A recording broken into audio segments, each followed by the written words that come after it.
JLB here, and I am proud to say that I am back with another Disney video.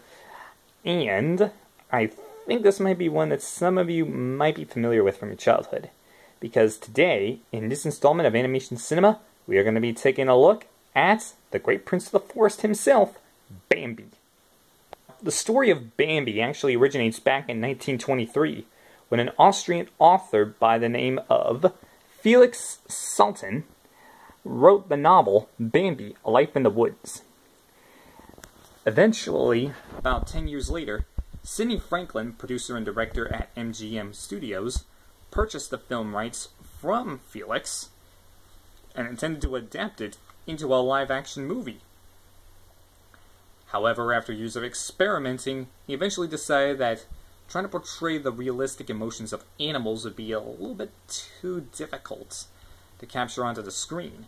So, he thought the story would be best suited for animation, so he sent it to the king of animation, Walt Disney, in 1937.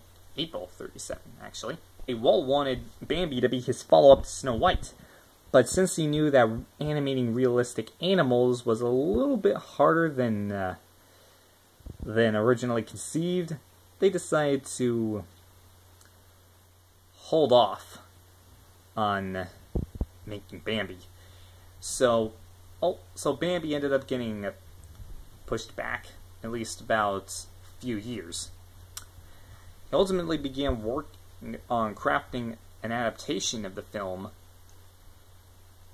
but in a different format, because you see, the original novel was written for mostly an adult audience, and it was considered a bit too grim and somber for a normal, lighthearted Disney movie. The artists also discovered that it would be challenging to animate deer realistically, as I mentioned earlier.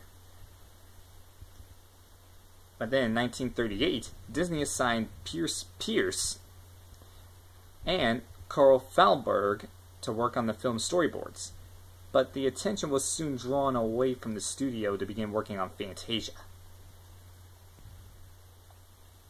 Well, drawn away as the studio was working on Fantasia. Excuse me. Anyway, finally, on August 17, 1937, Bambi was finally put into earnest production. But progress went slowly due to studio personnel changes, location change, and the mythology of handling realistic animal movement at the time. It was supposed to be, well, this is a bit of a trivia fact that not even I knew, but originally there were supposed to be 6 individual characters that were rabbits, similar to the dwarves in Snow White. However, Pierce suggested that they could go with just 5 rabbits, and one rabbit be different from the others with just one tooth, giving him a distinctive personality. And ultimately, that was what gave the character of Thumper his identity. If you've seen Bambi, you probably know who I'm talking about when I mention Thumper.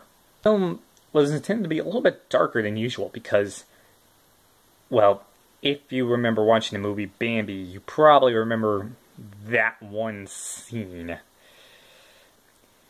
Yeah, originally Walt wanted to show Bambi's mom falling to the ground dead after she got shot. But Larry Morey, one of the animators, thought that the scene was a bit too dramatic, and it was more emotional enough to justify having her death occur off-screen.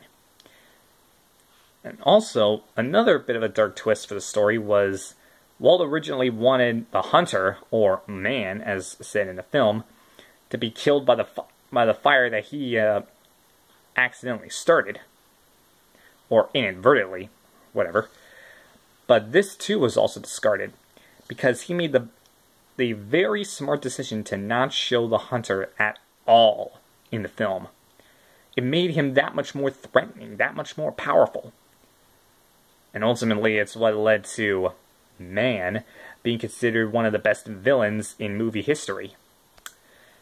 Now, you see, due to World War II, which began in Europe in 1939, both Pinocchio and Fantasia both failed at the box office.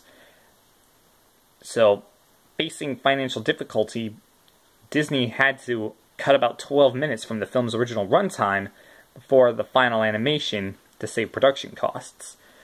Now, as for the animation of Bambi, well, they compared human anatomy to deer anatomy and see where they went from there. And, of course, a couple of animators brought in with some rough animation sketches of what Bambi looked like when he was walking, and Walt just looked at it, got tears in his eyes, and said, "That's gold, boys." And ultimately, that was the finalization of the animation process for Bambi. So Bambi was released in theaters in London, England, in World War II. Kind of a risky venue choice, if I do say so myself, because, you know, London was with the Allied powers and they were fighting a war against Germany. Kind of a risky business. Of course, the film was re-released several times, as was customary after the re-release of Snow White, the first re-release of Snow White. Now, ultimately, Bambi lost money at the box office due to its first release, out of its $1.7 million budget, only earning back about $1.64 million. Again, this film was released during World War II, so it's kind of understandable to see why exactly it didn't do so well. And, well, let's just say that Bambi got more and more attention as the years went by with all the re-releases that I alluded to earlier. Of course, Bambi also received reviews from critics because there was not very many fantasy elements in the film as they were accustomed to, with Fantasia, Pinocchio, and Snow White. And Dumbo, of course, Dumbo. But in my opinion, I don't really care what the critics had to say or what some people say about it. Now, I'm talking about all the haters and naysayers and trolls out there. Yeah, got my eye on you. Anyhow,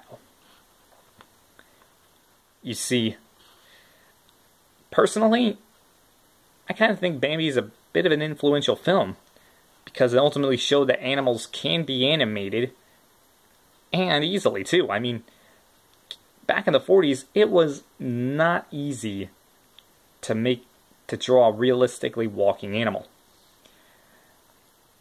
And, well, there's plenty of stuff that I could talk about, but I don't think I'll get into right now. If you want to know the full backstory of this movie, as well as all the other movies that I've covered on this channel, then you should definitely head on over to the local store and get a DVD copy of all the movies I mentioned. Unless you can find them on eBay. But anyway, thanks for watching, and stay tuned for another installment of Animation Cinema. And until then, I'll see you all next time.